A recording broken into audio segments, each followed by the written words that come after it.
Hey everybody, welcome back. It's the Strega Mystica.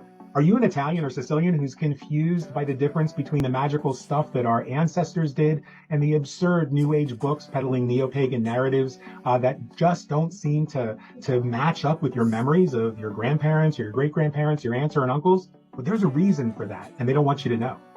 From the Afro-Sicilian and Southern Italian perspective, you see our spiritual tradition, our esoteric worldview is a way of being, a way of moving through and expressing ourselves in the cosmos.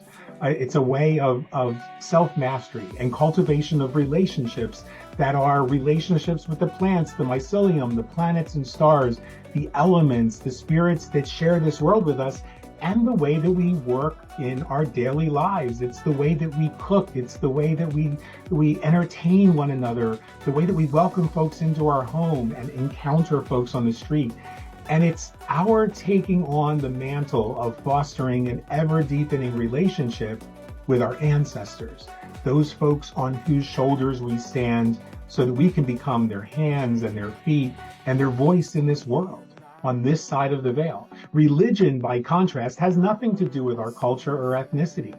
Religious is a series of beliefs and superstitions based on primitive myths and legends, and often manipulative tales that have been used to oppress and control and marginalize people.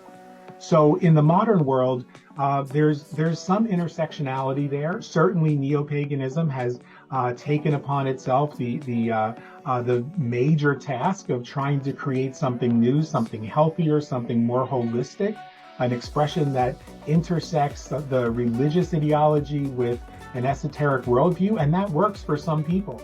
And it's certainly okay if that works for you, but it should never be misrepresented as the way that ancient Italians and Afro-Sicilians expressed their magic, because that is unsupported mythology.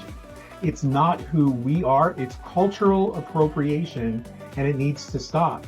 And of course, social media doesn't always make it easier, because there are people out there growing huge social media accounts by purporting to teach Italian esotericism, Italian witchcraft, Italian magic, and they're raking up the views on YouTube, raking up the views on TikTok.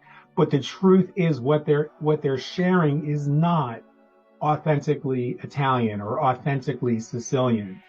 It's a sort of this conglomeration of New Age ideology, neo-paganism, and Italian-American magical practice, largely based on Wicca.